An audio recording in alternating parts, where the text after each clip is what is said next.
The gleaming tiles of Ocean's newest luxury restaurant squeaked under my mop as I cleaned the floor for the third time that evening. My brother Michael's voice echoed through the empty dining room. "I want every surface perfect for tomorrow's opening, Sarah. Since you enjoy playing with food so much, you might as well make yourself useful cleaning up after real chefs." I bit back a response, focusing instead on the perfect circular motions of the mop. Let him think I was just a failure of a sister working as a cleaner to make ends meet. In less than 24 hours, everything would change. Can you believe it? I heard Michael telling his fiancée Amanda as they inspected the designer place settings. 10 years ago this was just a dream. Now Ocean will be the crown jewel of San Francisco's restaurant scene, and Sarah will be cleaning its toilets. Amanda snickered, adjusting her designer watch. I suppose someone has to. The irony of their conversation wasn't lost on me. 10 years ago we had shared that dream, two siblings passionate about food and determined to make our mark on the culinary world. But life has a way of revealing people's true colors, usually when money is involved. What do you mean you're using all of Dad's inheritance? I stared at Michael across our parents' kitchen table, the same table where we had spent countless hours experimenting with recipes as kids. Be reasonable, Sarah, he sighed, straightening his newly purchased designer tie. Opening a high-end restaurant in San Francisco takes serious capital. Dad's inheritance is our chance to make it happen. Our chance. That money was meant to be split between us. We were supposed to open the restaurant together. Michael's expression hardened. Look, you're a good cook, but this is business. I have the MBA, the connections, the vision. You're just enthusiastic about food. Tell you what, once Ocean is successful, I'll give you a job. Maybe even let you work up to line cook someday. I stood, my chair scraping against the floor. Keep your job offer. I'll find my own way. With what? He scoffed. Your half of the inheritance wouldn't even cover the kitchen equipment. Face it, Sarah, you need me. I walked out of that house with nothing but my recipes and determination. Michael got his wish.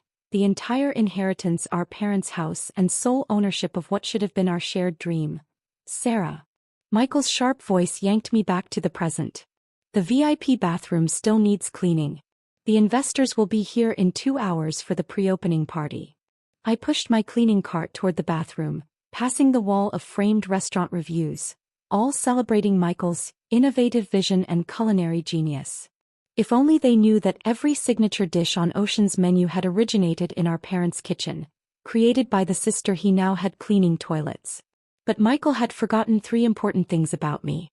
First, while he was busy buying designer suits and schmoozing with investors, I had spent the last 10 years studying every corner of the restaurant industry, from supply chains to sustainable farming. Second, his original recipes weren't the only ones created in that old kitchen.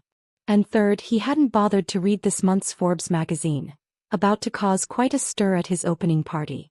My phone buzzed. A text from Elena, my business partner. Everything ready for tonight? Almost, I replied. Michael has no idea you're one of his VIP investors.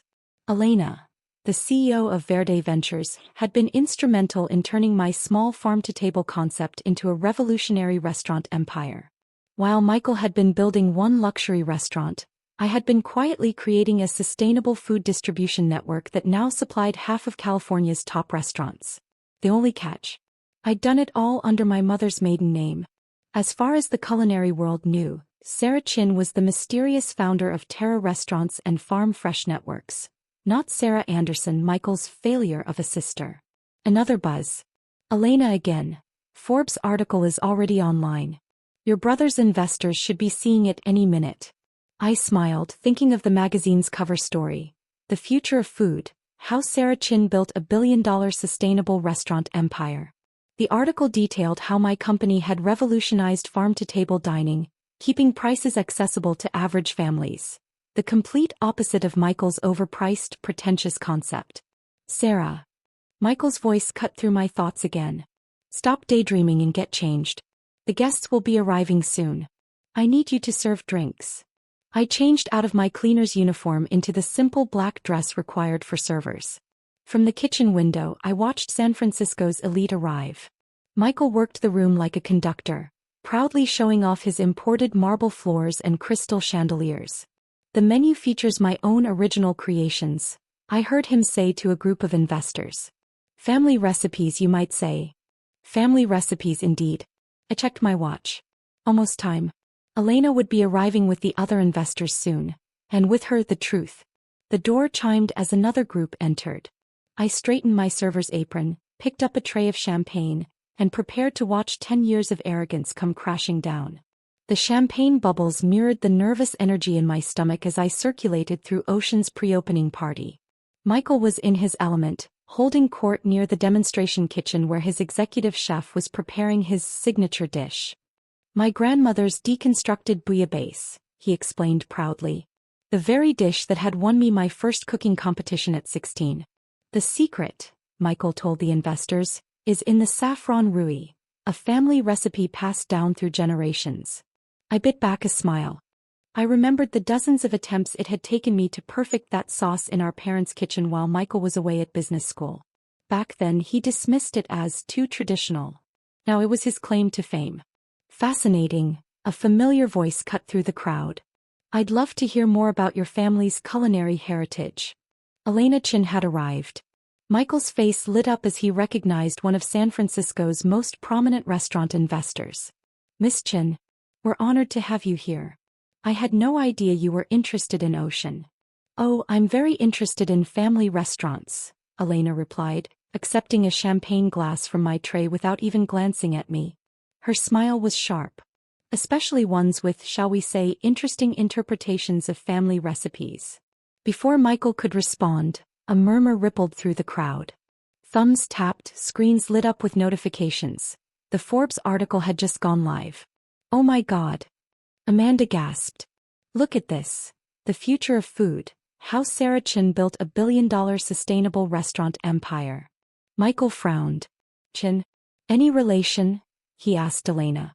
Actually, Elena said, her smile turning razor sharp. Sarah Chin is my business partner. She should be here any minute. In fact, she turned toward me. Isn't that right, Sarah? The champagne tray trembled slightly in my hands as every head turned toward me. Michael's face shifted, confusion, shock, then pale disbelief. Sarah, he whispered. What is this? I set down the tray carefully. Hello, brother. Surprised to see your cleaner on the cover of Forbes. The room erupted in whispers. Michael grabbed my arm, dragging me toward the kitchen. What kind of game are you playing? No game, I said calmly, pulling free.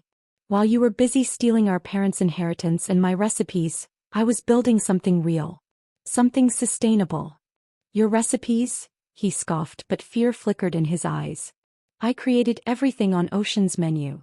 Did you? Elena had followed us, phone in hand. Then you won't mind explaining this. She pressed play. On the screen, a home video. A teenage me in our parents' kitchen, explaining my technique for the very bouillabaisse sauce Michael had bragged about minutes earlier. The timestamp was clear, 15 years ago. That's nothing, Michael began, but Elena cut him off.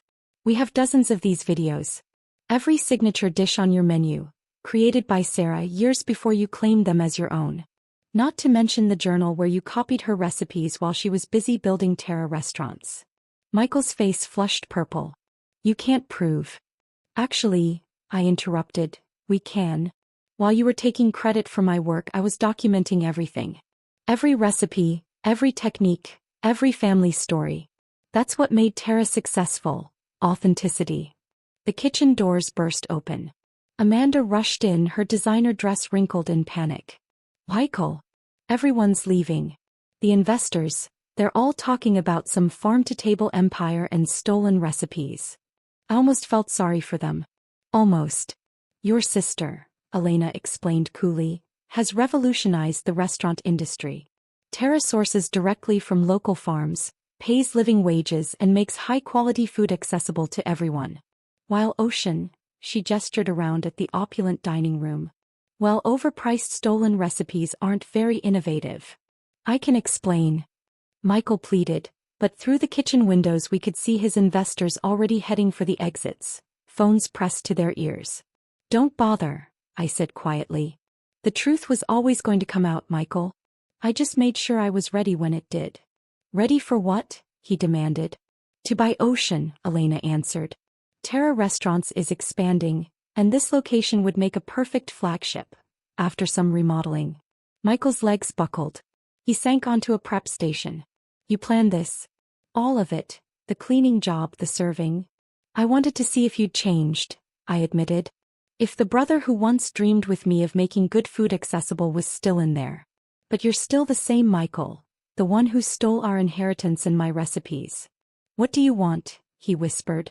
Originally, revenge. I glanced around the kitchen remembering our childhood. But now, I want to turn this place into something meaningful. Something Mom and Dad would have been proud of. The next few hours blurred. Lawyers, reporters, stunned staff learning their boss's empire was crumbling. By midnight, Michael's dream of becoming San Francisco's next celebrity chef had evaporated. 1 month later, Ocean's gaudy decor was gone, replaced with warm, sustainable materials. The overpriced menu had been replaced with accessible farm-to-table cuisine that honored our real family heritage. Michael had sold under threat of a lawsuit, taking Amanda and his bruised ego to Miami. I stood in the renovated kitchen watching the staff prepare for opening night.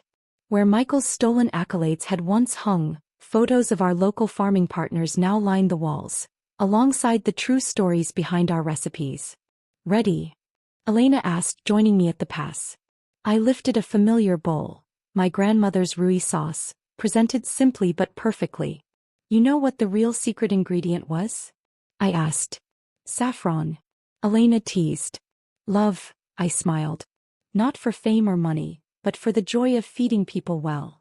Now from my office above the restaurant that was once Ocean, I can hear the happy chatter of our first customers discovering what real family recipes taste like. Sometimes the best revenge isn't destroying what others have built. It's transforming it into something truly meaningful.